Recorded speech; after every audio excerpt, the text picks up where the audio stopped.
Ang mga Pranses ay gumagawa ng komedya. Sobrang galing, parang nasa taas ng lahat.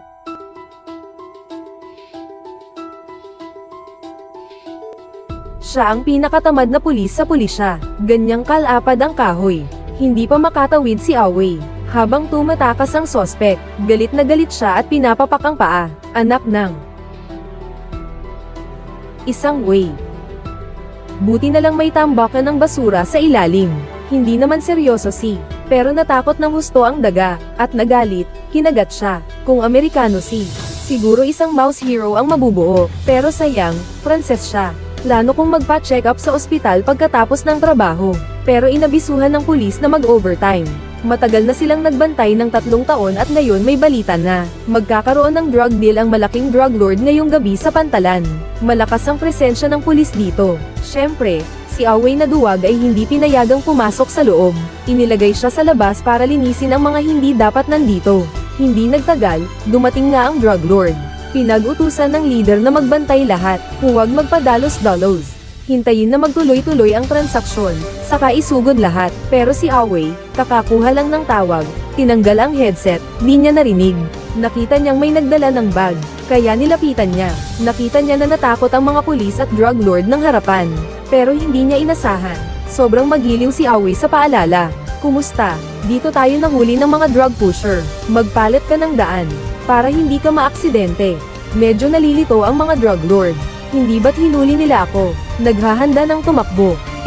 Akala ng mga drug pusher na nadiskubre sila. Pero mabait na pinulot ni Away ang bag. Nakalimutan mo ang bag mo, ha? Mabait ka pa naman talaga. Sige, aalis na ako. Pagpasok ng mga drug dealer sa sasakyan, nagmamadali silang tumakas. Pero nasira ang sasakyan at hindi humandar. Dito parang na-realize ni Away na may mali. Ilagay mo sa ikalawang gear, tutulungan kitang itulak. Muli.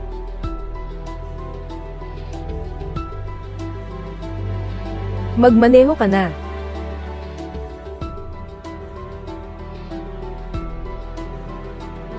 Nakita ito sa CCTV. Halos sumabog ang ulo ng boss. Sinabihan kanyang linisin ang mga tao sa labas. Ikaw naman, tinanggal mo pa ang mga drug pusher. Hintayin natin si Away na magsuot ng earphone. Agad na sumigaw ang leader. Sino ba ang bobo at baboy na ito na dinala mo? Ikaw po iyon, leader. Pagkatapos ng pangyayaring ito, naging katawa-tawa si Away sa buong istasyon.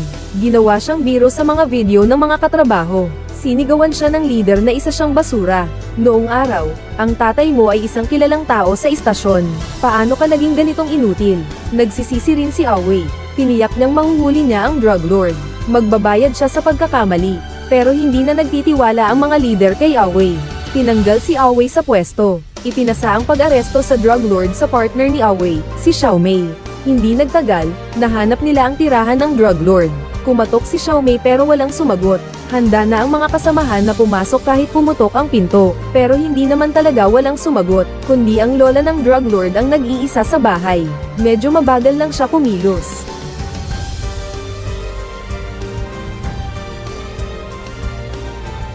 Walang malubhang nangyari sa lola ng drug lord.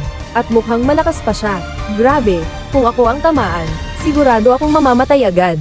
Matapos ang paghahanap, nakita nila sa loob ng bahay ang bag ng drug lord, na may 3 kilo ng droga at isang ledger. Ngunit hindi pa ito patunay na kanya talaga iyon. Kailangang imbestigahan pa gamit ang ledger.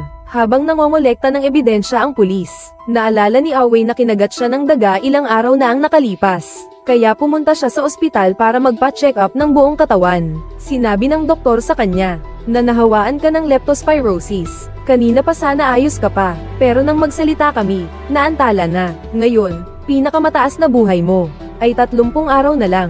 Kumain ka na ng gusto mo, sayang ang iyong kabataan. Biglang umikot ang ulo ni Away.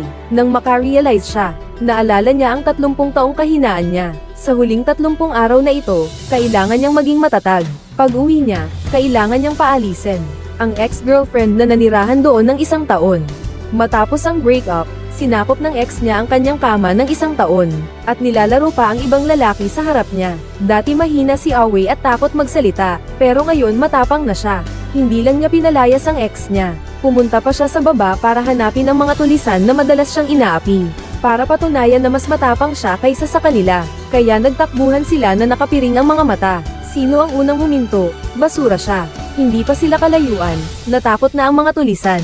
Hindi inalintana ni Away, tuloy lang sa pagmamaneho. Kahit mamatay na, wala na siyang pakialam.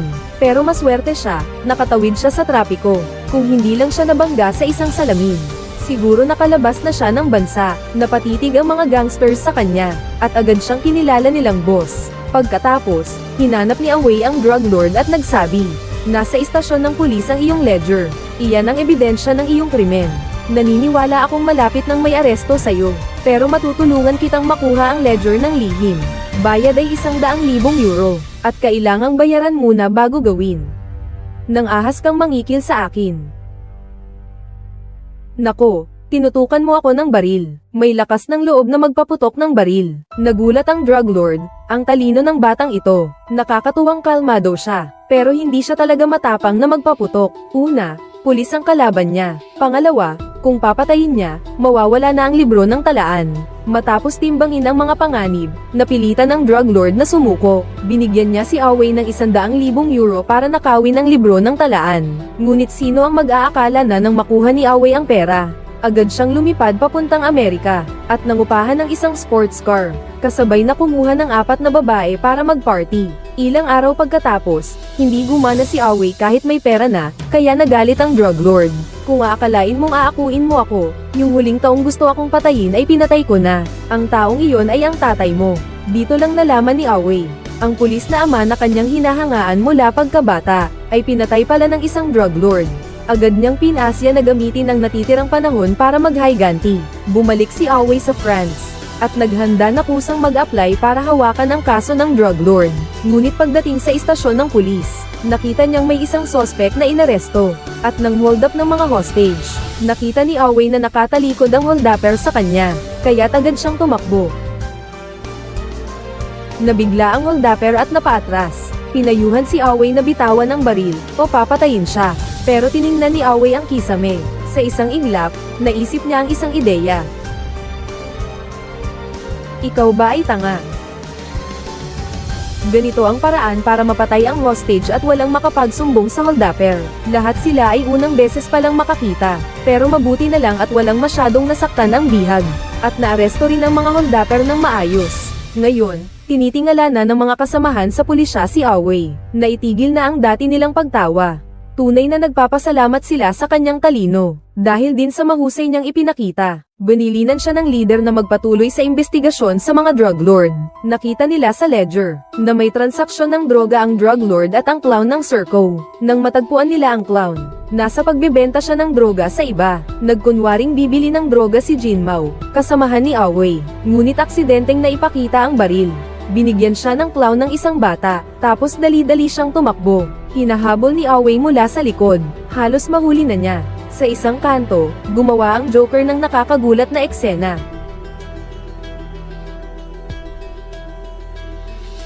Nakita ni Away na naloko siya. Masayang umalis ang Joker. Buti na lang at tumulong si Xiaomei. Nahuli pa rin nila ang Joker. Nalaman nila mula sa Joker, may isang kontak ang drug lord, na tumutulong sa kanya kumuha ng droga mula Mexico. Kakatapos lang sabihin ni Away na naninigas ang kamay niya at hindi makuha ng maayos. Bumagsak si Clown. Hati ang kanilang mga tauhan. Pinadala ni Jinmao at ng kanyang kapartner si Clown sa ospital. Si Away at si Xiaomei naman ay pumunta sa bahay ng kontak. Ngunit nakita nilang pinapanta ng drug lord ang mga mamamatay tao para patayin ang kontak at silencing him. Umakyat si Away sa bubong. Tinali ang tubo sa kanyang katawan. Handang bumaba mula sa itaas para sorpresahin ang mamamatay tao. "Tapos ka na. Huwag mo akong saktan, hindi ko sasabihin."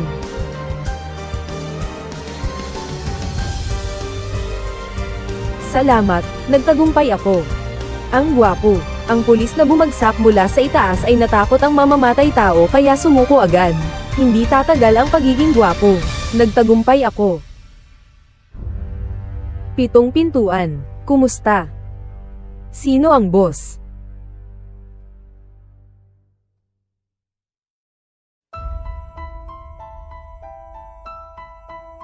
Buti na lang at mahusay si Xiaomei. Sa kanyang mabilis na galaw, agad niyang napigilan ang mamamatay tao. At si Awei ay nahuli ng sasakyan kaya ligtas siya. Sa kabilang banda, para mapigilan ang pagpatay sa clown, itinago niya ang isa pang pasyente sa kwarto sa storage room. Siya naman ay nagtago sa kama, nagpapanggap na pasyente. Handa kung sakaling may pumasok na mamamatay tao. Lalabas siya bigla para mabigla ang kalaban. Ngunit nang siya ay humiga, biglang pumasok ang isang tao at nabigla siya.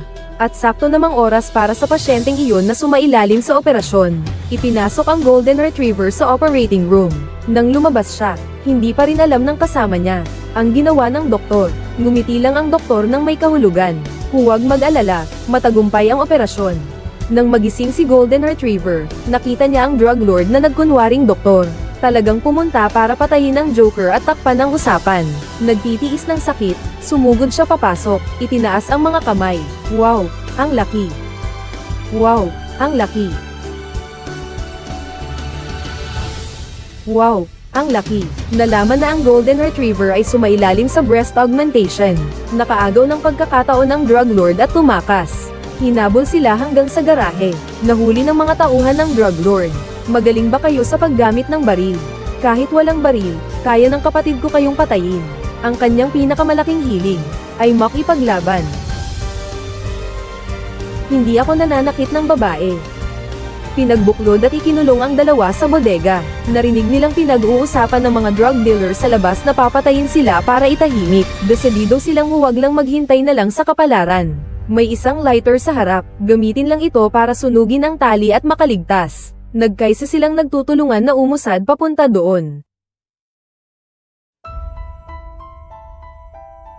Kahit medyo nakakapagod, pero naitawid nilang sunugin ang tali, pero di sinasadyang nasunog ang damit nila. Gamit ang kurtina para patayin ang apoy, nabasa na rin ang kurtina, isinugod niya lang, kaya't nasunog na naman ang imbakan. Pagbukas ng pinto ng drug lord, di na niya kailangang manakit para patayin. Tahimik na isinara ang pinto, buti may alarm sa imbakan. Mabilis pa rin ang bumbero, 2 tao lang ang nakaligtas. Hintayin nilang maayos ng mga bumbero ang air cushion. Ihuhulog ng katrabaho ang nakalutang na Golden Retriever, at saka siya bababa.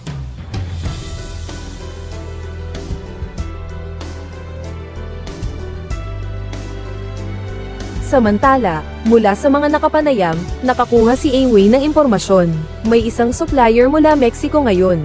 Magpapadala sila ng droga gamit ang pribadong eroplano. Agad na nagtungo si Awei at Xiaomei sa paliparan.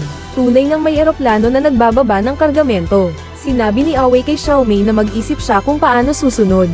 Tahimik siyang sumiksik sa ilalim ng sasakyan ng supplier para makita kung saan ibebenta ang kargamentong ito. Nang matapos ang pag-load, umalis ang truck sa paliparan. Nagdali rin si Xiaomei na tumakbo palabas. Nanakaw niya ang isang sasakyan para sumunod.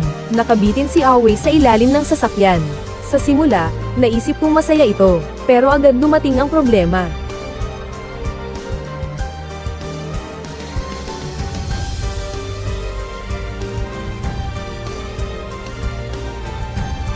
Pumasok ang sasakyan sa embahada.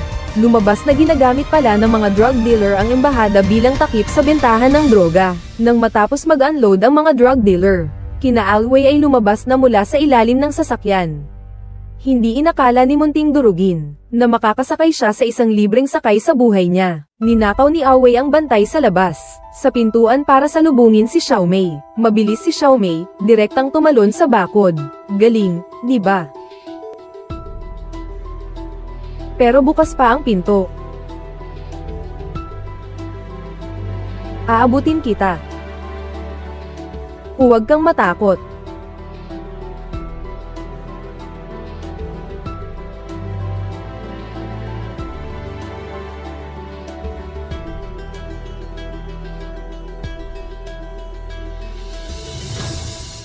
Naantig ka ba? Hindi ito. May bagay sa ilalim ng puweten ko.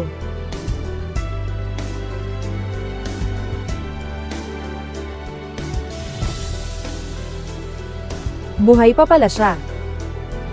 2 tao pumasok sa loob ng embahada. Nakita nilang binasag ng mga drug lord ang maskara. Pagkatapos ay pinroseso ito para gawing droga, at nakipagpalitan sa mga drug lord.